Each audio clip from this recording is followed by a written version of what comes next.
रज्जो, सारा सामान बांध लिया, जल्दी कर, आज के आज हम ये गांव छोड़ देंगे बस। जी, कुछ कपड़े लत्ते ले लिए हैं। पर इसमें क्या? मिट्टी की रोटियां हैं जी। गीता गौरी रास्ते में खाना मांगेंगी तो दे दूंगी।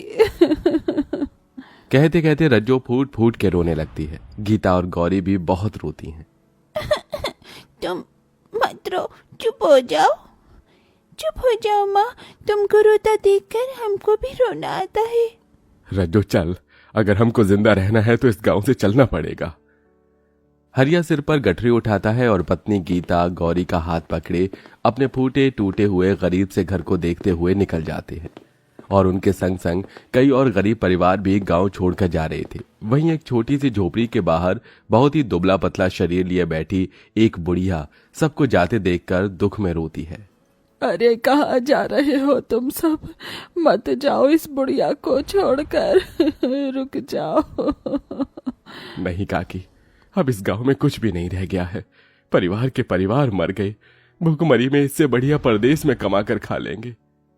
सच है, एक गरीब के लिए जीना कमाना खाना बहुत ही कठिन होता है। आज कमलपुर गांव का हाल सूखा पड़ा हुआ था। एक समय में इस गांव के निवासी बड़े प्यार मोहब्बत से रहते थे, जहां सारा का सारा तबका किसानी करता था। फसलें बहुत ही अच्छी हुआ करती थीं और तब कोई घटी नहीं थी। आखिर क्यों और कैसे सोना उगाने वाली धरती सूखी और बेजान बन गई, आइए देखते हैं। अरे रज्जो, जल्दी जल्दी से रोटी खिला दे, खेत पर जाने का टाइम हो रहा है। हाँ हाँ, ये लो खाना। रज्जू कई तरह की सब्जी और मक्खन लगी रोटियां डालकर देती है। ओए होए, आज तो खाकर स्वाद आ गया। ओह, 3 तरह की सब्जी रोटी खाकर बस अब तो पेट भर गया। इतने में बैलों के जोड़े को डंडे से हाँकता हुआ दूसरा किसान कर्मा आता है। अरे ओ हरिया, खेत पर नहीं चलना है क्या? आज की आज में खेत भी जोतना है और बीज भी बोना है। हाँ, बस चल रहा हूं भाई। दोनों किसान खेत पर आकर काम करने लगते हैं, जहां दूर दूर के खेत हरे भरे दिख रहे थे और किसी ने गन्ने लगाए थे तो किसी ने चावल गेहूं इत्यादि। एक बार में कमलपुर गांव से हजारों टन अनाज बाजार में बिकता था। बीज तो लगा दिया, अब बस इंद्र देवता बरस जाए तो बात बन जाए। हाँ, पर ज्यादा बारिश भी जान की आफत बन जाएगी। बाढ़ आ जाएगी तो सारी फसल डूब जाएगी। उनकी जरूरत भरी बारिश होती है और कुछ दिनों बाद सबके खेतों में फसल लहलाती है। बोरी बोरी अनाज निकलते हैं। ये देखकर आसमान के सिंहासन पर बैठे इंद्र देवता कहते हैं, देकर तो देख लिया कमलपुर गांव के लोगों को, अब इनकी परीक्षा लेने की बारी है। तभी गांव में एक लूला लंगड़ा भिखारी एक टूटा फूटा भीख का कटोरा लिए आता है। उसके मुंह से लार टपक रही थी। वो कई दिनों का भूखा था, जिससे उसका शरीर सूख कर कांटा हो चुका था। दे दो, कुछ खाने को दे दो, बहुत भूखा हूं। उस टाइम किसान कर्मा खाने की थाली पर बैठा था। ये लोला लंगड़ा भिखारी कहाँ से चला आया? अरे ओ भिखारी, चल भाग यहाँ से। भागता है कि नहीं? पता नहीं कैसे कैसे छुआछूत की बीमारी फैली है तुझमें, है? ठीक है, खाना नहीं दे सकते तो थोड़ा अनाज दे दो भाई। एक दाना नहीं दूंगा, चल भाग यहाँ से। किसान कसाई की तरह उसे दुत्कार देता है। भिखारी उसी जगह में आंसू की बूंदें गिराकर अगले दरवाजे पर आता है। थोड़ा अनाज दे दो दीदी, भूखा हूँ। रुको, मैं लेके आती हूँ। ओह गीता, चल रुक, तेरे पिताजी पसीना बहाकर अनाज उगाते हैं और तू भिखारी खाकर क्या करेगा? वैसे भी तू तो कामकाज का भी नहीं है। हर कोई भिखारी के साथ वैसा ही सलूक करते हैं। भिखारी तपती गर्मी में भूखे तड़पते तड़पते मर जाता है। इंसानियत को तार तार होता देखकर इंद्र देवता गुस्से में बोलते हैं, इन किसानों ने जब जब मुझसे विनती की, मैंने बारिश की।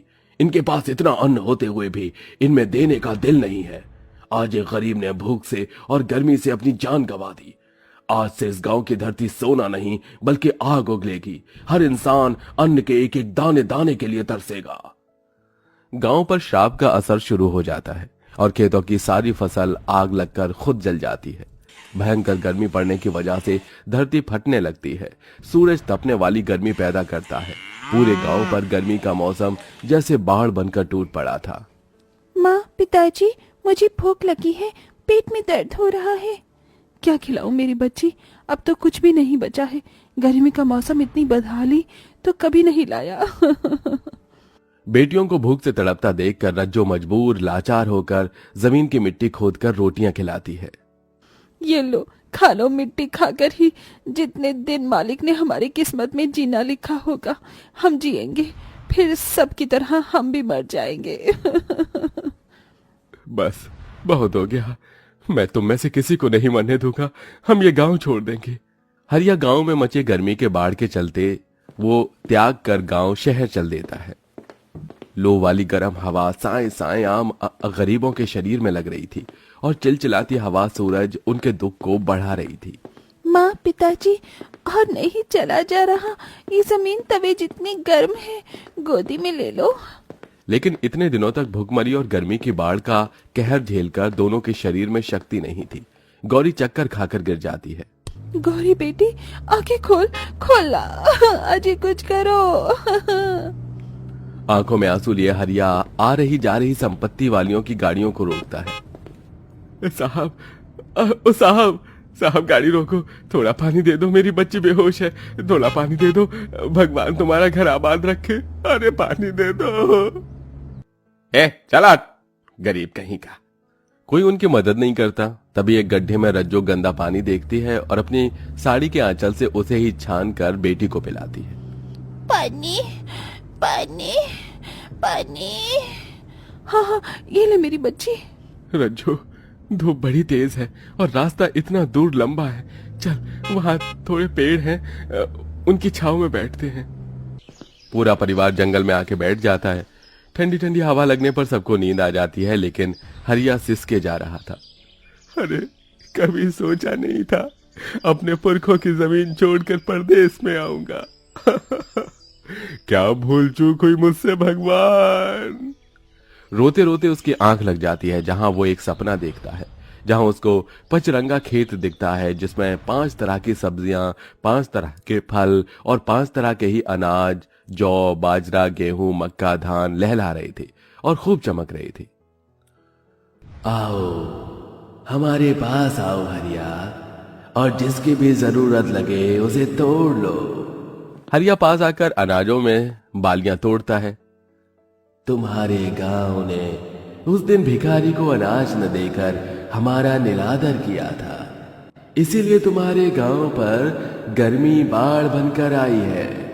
अपने पापों से पश्चाताप करके इन पचरंगा अनाजों को ले जाकर अपने गांव की जमीन में लगा देना और सब कुछ पहले जैसा हो जाएगा।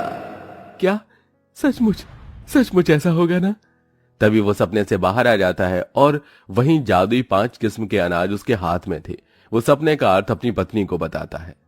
क्या सचमुच ऐसा होगा? फिर तो हमको जल्दी करनी चाहिए, कई गरीबों की जान बच जाएगी। दोनों गांव लौटते हैं, जहां गाय बैलों का जोड़ा दाना पानी के लिए हाँफ रहा था। जमीन बंजर पड़ी थी और गर्मी लू की हवा बाढ़ बने बैठी थी।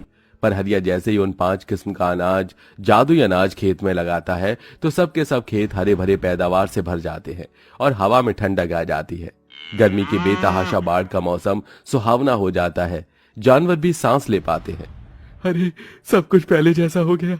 गर्मी की बाढ़ हम गरीबों के गांव से टल गई। हाँ जी, भगवान ने हमारी गलतियों की माफी दी है, धरती फिर से अनाज देने लगी। जय राम जी, अब हम गरीबों का गांव नहीं मिटेगा, नहीं मिटेगा। एक बड़े वक्त तक शोक मनाने के बाद पूरा गांव आनंद मनाता है। ईश्वर का जादुई फसलें एक दिन के अंदर ही पककर तैयार हो जाती हैं और सब तरसे हुए गरीब को पेट भर कर खाना मिलता है। सब खुशी खुशी खाते पीते हैं और उस दिन के बाद से गांव में आने वाले किसी भी गरीब लाचार को दरवाजे से खाली हाथ नहीं लौटाते। इसलिए तो कहते हैं, अंत भला तो सब भला। लेकिन कई बार हमारे कर्मों के फल ही हमें दर दर भटकाते हैं और कर्म ही हमारे आगे आते हैं।